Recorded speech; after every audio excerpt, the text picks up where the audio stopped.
tu veux devenir un community manager ou tu es déjà un CM ou un créateur de contenu qui débute à exercer ce métier ou tout simplement tu es un entrepreneur qui veut gérer les réseaux sociaux de sa propre marque sans l'aide d'un CM, ben, il vous faut beaucoup de temps pour gérer les réseaux sociaux. C'est un métier à plein temps, ça demande beaucoup de temps, beaucoup de créativité et surtout, il faut être bien organisé afin de ne pas trop perdre du temps à gérer les réseaux sociaux. C'est pas évident, surtout si vous avez plusieurs plateformes à gérer, plusieurs marques à gérer, si vous êtes un CM et qu'il y a 5 marques à gérer ou bien 5 clients à gérer, c'est pas du tout évident. Donc, il vous faut une application qui s'appelle Notion, qui va vous aider à gérer votre temps, vos tâches et surtout de créer un calendrier éditorial qui va vous faciliter la vie et que vous pouvez le partager avec d'autres membres ou avec votre client ou avec votre team si vous ne travaillez pas tout seul, tout simplement. Donc, restez jusqu'à la fin de cette vidéo parce que vous allez être étonné à quel point Notion va vous faciliter la vie. Donc, voilà. Donc, pour commencer à travailler avec Notion, il faut tout simplement créer un compte. Logique, non? Donc, Notion, c'est une plateforme gratuite, mais il y a quelques fonctionnalités qui sont payantes. Si l'on parle, par exemple, de tout ce qui est automatisation, c'est payant. Donc, mais ne paniquez pas, 90% des fonctionnalités qui se retrouvent sur Notion sont gratuites. Donc, moi, j'ai déjà un compte. Vous allez certainement créer un. Donc, je clique sur Connexion. Continuer avec Google. Et hop, là, je me retrouve sur Notion, sur l'accueil de Notion. Donc, une fois que vous êtes sur l'accueil de Notion, là, je ne sais pas si vous voyez l'accueil ou pas, il est là. Donc, voilà. Si vous cliquez sur Accueil, vous allez vous retrouver avec plusieurs pages. Il y a deux types de pages, soit des pages vierges que vous allez les concevoir vous-même, soit vous allez vous retrouver avec des pages préconçues par Notion qui sont un peu personnalisables. Vous pouvez les utiliser, vous pouvez les personnaliser à votre façon. Moi, je vous conseille de créer vos propres pages. N'utilisez pas les pages de Notion puisque vous commencez de travailler avec Notion, sinon ce sera un peu compliqué pour vous. Donc voilà. Pour créer une page, il faut aller cliquer sur page privée. Donc voilà, je vais cliquer sur ce plus là, ajouter une page. Je clique ici. Voilà, notre page, elle est là. Donc moi, je vais nommer ma page calendrier éditorial, le labo DCM. Ben, là, on peut rajouter une icône sur notre page. On peut rajouter une image de couverture. Je ne sais pas si vous voyez ça ou pas, mais bon. Donc, juste en haut de notre titre, en dessus de notre titre, on va trouver ajouter une icône, ajouter une image de couverture, ajouter un commentaire. Moi, je veux pas faire un commentaire, je veux pas faire une image et je veux surtout faire une icône. Donc, je vais chercher une icône parce que là, on est dans un calendrier éditorial. Je vais choisir cette icône. Ajouter une image de couverture, ben, vous pouvez faire ce que vous voulez. Hein. Moi, je vais choisir ce beige. J'aime bien. Mais c'est facultatif. Donc, passons aux choses sérieuses. Donc, ici, si on clique sur n'importe où, sur notre page, on va retrouver encore ce plus. Donc, on va cliquer sur plus et on va taper pleine page, base de données. Une fois que vous tapez pleine page, pardon, pleine page base de données, vous cliquez ici et hop, vous allez vous retrouver avec comme un fichier Excel, une base de données avec un petit tableau comme ça. C'est une table. Là, il y a deux colonnes, nom et une propriété. Donc là, je vais diminuer la taille de cette colonne-là.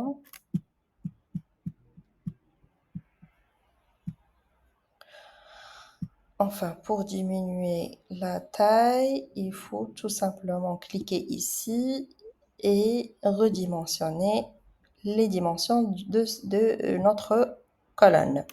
Donc là, pour avoir un calendrier éditorial, il vous faut plusieurs propriétés. Tout simplement, il vous faut un texte parce que un post ou une publication, il faut certainement avoir un texte pour publier un post. Donc là, la première propriété, c'est texte, ou bien tout simplement la description du post, ou bien tout simplement le copywriting ou la rédaction. Moi, je vais le renommer, je vais faire copywriting. Copywriting. La même chose, vous pouvez choisir une icône, n'importe quelle icône, pour chaque propriété. Moi, je vais choisir... je vais les laisser, je vais les laisser sans icône, tout simplement parce que j'ai pas aimé les icônes qui sont là. Ensuite, je passe à la deuxième propriété qui est forcément l'image de notre post, l'image ou bien la vidéo. Donc, je vais choisir URL. Il est là. Il y a URL ou bien fichier et média. Moi, je vais choisir fichier et média. Vous choisissez fichier et média si vous voulez insérer directement votre image ou bien votre vidéo. Ou tout simplement, vous allez choisir URL si vous avez si vous avez votre image ou votre vidéo sur Drive. Donc moi, je vais choisir fichier et média. Donc voilà. Si vous tapez sur le fichier et média, vous allez vous retrouver avec choisir un fichier. Cliquez sur choisir un fichier et vous choisissez n'importe quelle image, tout simplement. Et si vous voulez choisir URL, ben vous allez taper tout simplement l'URL de votre image. Moi, je vais supprimer cette propriété URL. Supprimer la propriété, supprimer. Voilà. On a la première propriété, c'est copywriting. La deuxième propriété, c'est fichier et médias. Forcément, on doit avoir une propriété qui s'appelle date parce que les publications, on peut pas publier n'importe quand. On va cliquer sur date. Et hop, si on clique sur cette colonne, on va se retrouver avec un calendrier. On peut définir même l'heure, inclure l'heure et définir la date. Vous voyez? Donc, une quatrième propriété, on va rajouter une quatrième propriété, c'est plutôt état. Ça, c'est une propriété très importante et j'aime bien cette propriété état parce que ça nous donne une visibilité sur l'état d'avancement sur notre calendrier éditorial ou bien sur la création de contenu. Donc, soit on choisit pas commencer, soit on choisit en cours, soit on choisit terminer. Donc, si vous avez terminé le poste côté création de contenu et rédaction, vous allez cocher tout simplement terminé. Si vous n'avez pas commencé votre poste, ça veut dire même l'idée, vous n'avez même pas l'idée, ben, vous allez cocher pas commencer. Si vous avez l'idée, mais vous n'avez pas encore commencé à créer le contenu, vous allez cocher en cours. Donc ça, c'est génial. Quoi d'autre? On va tout simplement rajouter cinquième, une cinquième propriété, c'est personne. Personne, si par exemple, si vous travaillez pas seul, si vous travaillez avec une team, ou si vous travaillez par exemple avec un graphic designer, ou bien tout simplement vous voulez montrer le calendrier éditorial à vos clients, il suffit de rajouter personne euh, et partager le calendrier éditorial avec la personne que vous souhaitez. Donc, soit vous allez déléguer une tâche à un membre de votre team, soit vous allez tout simplement donner la visibilité à quelqu'un pour voir le calendrier éditorial. Donc ça, c'est très important aussi. Une sixième propriété qui est très importante aussi, c'est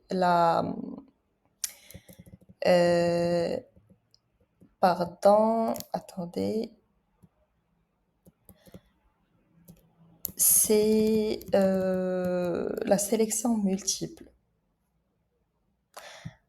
La sélection multiple, si vous avez plusieurs choix, par exemple, euh, si vous voulez identifier à quelle plateforme vous allez publier le post, ben, vous devez choisir sélection multiple. Donc ici, sur sélection multiple, on peut cliquer sur modifier la propriété et on clique sur modifier la propriété et on clique ensuite sur ajouter une option. Donc là, je vais tout simplement taper LinkedIn, par exemple. Ensuite, je tape Facebook. Ensuite, je tape Instagram, Facebook, LinkedIn, TikTok. Si on clique sur la colonne sélection multiple, on va se retrouver avec les propriétés qu'on a tapées tout à l'heure. Donc, si ce post est destiné pour TikTok, je vais choisir TikTok. Si ce post est destiné à être publié uniquement sur LinkedIn, je vais choisir LinkedIn. Si le post est destiné à être publié sur tous les réseaux sociaux ou sur toutes les plateformes, ben, je vais cocher les 4 plateformes. Là, on a notre propre base de données avec les bonnes propriétés et tout. Donc, il suffit de remplir cette base de données avec des posts. Donc, passons aux choses sérieuses. Je vais créer le premier post, tout simplement. Donc, la première propriété, c'est non, on peut la modifier, on peut renommer cette propriété, on peut taper, par exemple, le type de post. Donc, ici, je vais mettre par exemple soit témoignage, soit poste de sensibilisation, soit la vente, soit... Moi, je vais choisir événement. Et sur le copywriting, on peut utiliser l'IA de Notion pour rédiger nos posts. Donc, il faut cliquer sur cette icône juste près du copywriting. Et on va cliquer sur configurer le remplissage automatique par l'IA. Et ensuite, on va ici cliquer sur remplir. Et ensuite, on clique sur remplissage automatique personnalisé. Et hop, une fenêtre de l'IA va apparaître et on va parler à notre gentil IA pour qu'il nous puisse nous rédiger notre propre post, notre post. Donc, moi, je veux choisir un post qui parle de Halloween. Donc, je vais taper à l'IA, je vais écrire à l'IA de nous faire un post. Je veux rédiger un post qui parle du Halloween pour le labo des CM. Donc, essayer sur cette vue. Je vais cliquer sur essayer sur cette vue. Et hop, notre post, il est là. Donc, chers collègues, à l'occasion d'une célébration effrayante, approche. C'est trop long, mais bon. C'est juste un exemple. Si vous avez un texte trop long, il faut tout simplement demander à l'IA de faire un résumé. Moi, je vais le laisser tel quel parce que c'est juste un test. Hein. Donc, on passe à notre deuxième propriété, c'est fichier et médias. On clique sur fichier et médias, on va cliquer sur choisir et on passe à je vais tout simplement choisir n'importe quelle photo. Je vais choisir le logo, le labo DCM. Et voilà, il est là. Voilà. Le fichier, il est là. Le visuel, il est là. Donc, je vais choisir la date. Par exemple, je vais mettre le 8 septembre. L'état, c'est pas commencé. Donc, moi, j'ai déjà commencé sur mon poste, à travailler à mon poste. J'ai déjà rédigé. Le visuel, il est là. Donc, je vais écrire en cours. Je vais taper en cours. Personne, je veux montrer mon calendrier éditorial à personne. Donc, je vais laisser cette case vide. Sélection multiple, je veux que ce post soit sur TikTok, LinkedIn, Facebook et Instagram. Donc voilà. Vous allez faire la même chose pour tous les posts, pour tous vos posts. Donc moi, je vais juste vous montrer un petit exemple, un seul post. Donc ensuite, on va passer aux choses sérieuses.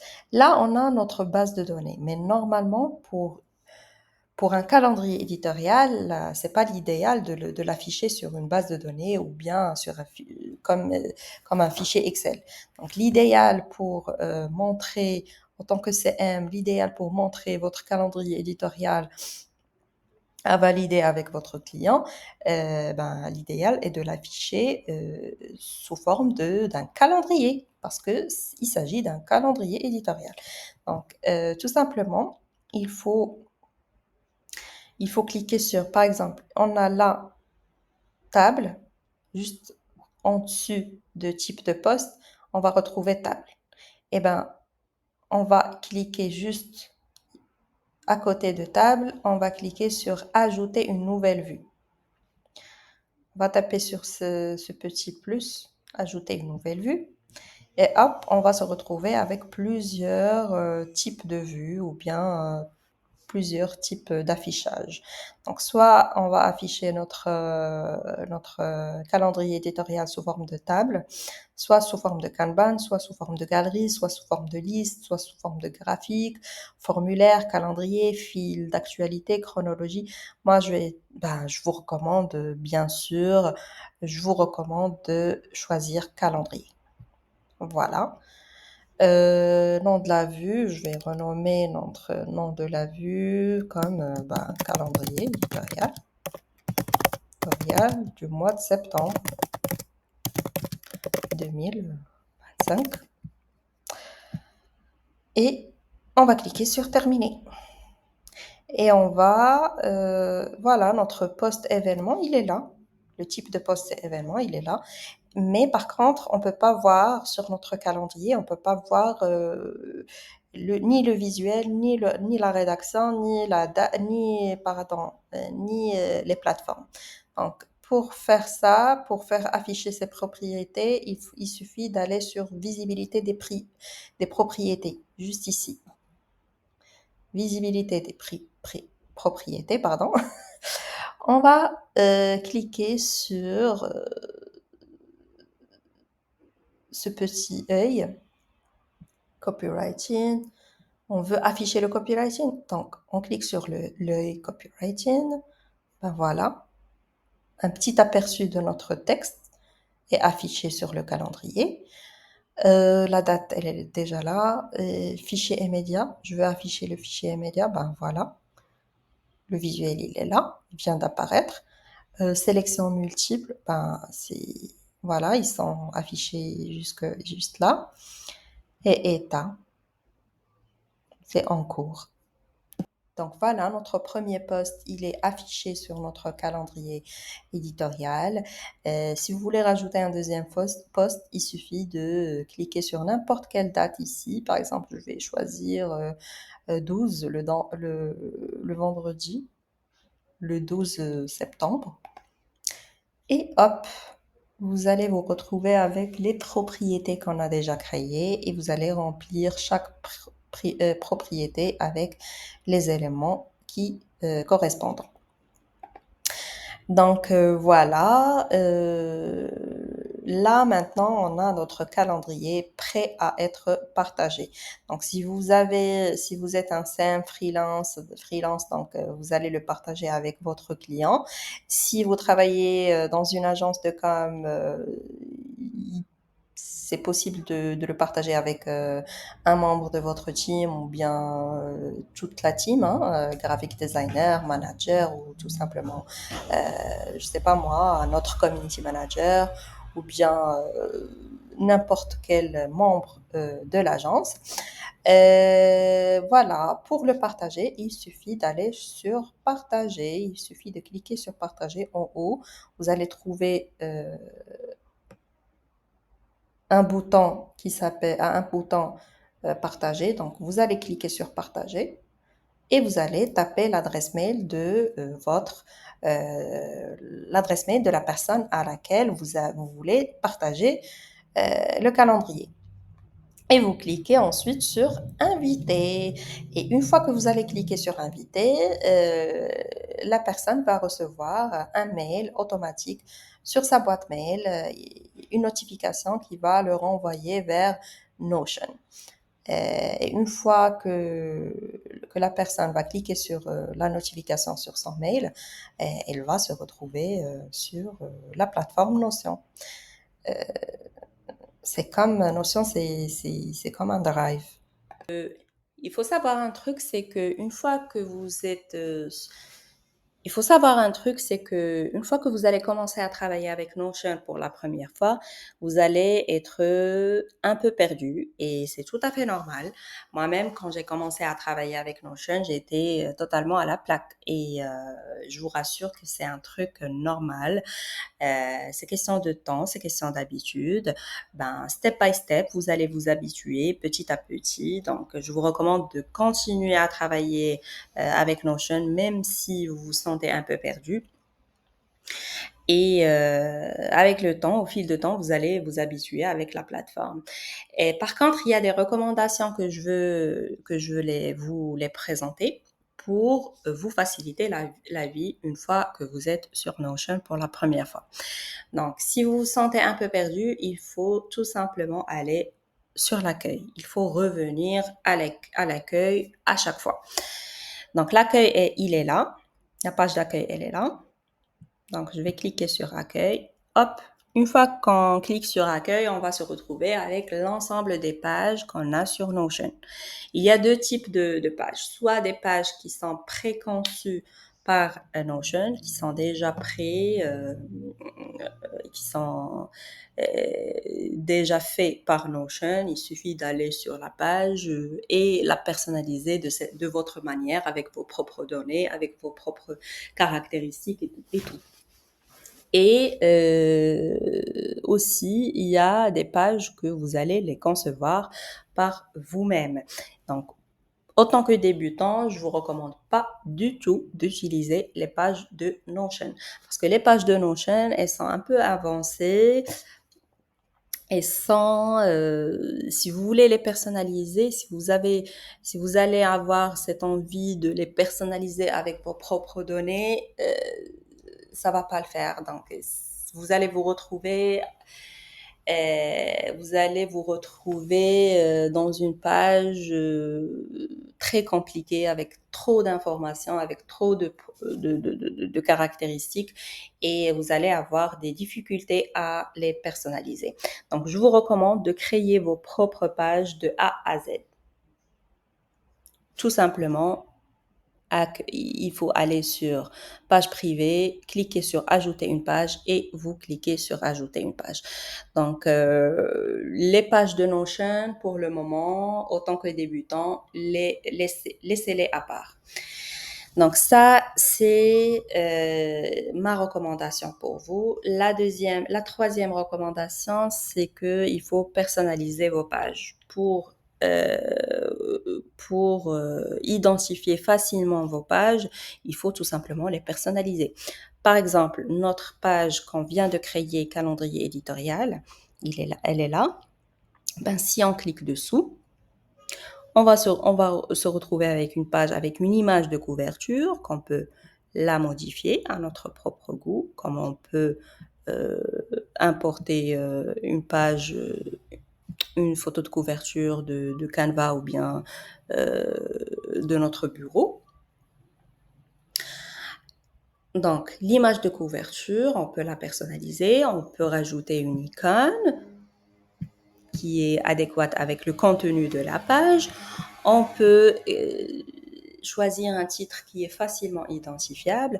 Tout ça, ça va nous aider à identifier notre page facilement. On clique sur nouvelle base et notre calendrier éditorial, il est là. On revient sur accueil. Donc, comme vous pouvez le constater, la page calendrier éditorial est la page la plus remarquable et elle est facilement identifiable par rapport aux autres pages. Donc, toutes ces astuces vont vous aider à ne pas se perdre dès le départ. Donc, ça va vous faciliter un peu la tâche, surtout au début. Ben voilà, c'est tout. Si vous avez aimé l'astuce, n'hésitez pas à vous abonner, commenter, liker et partager la vidéo. À tout, bye!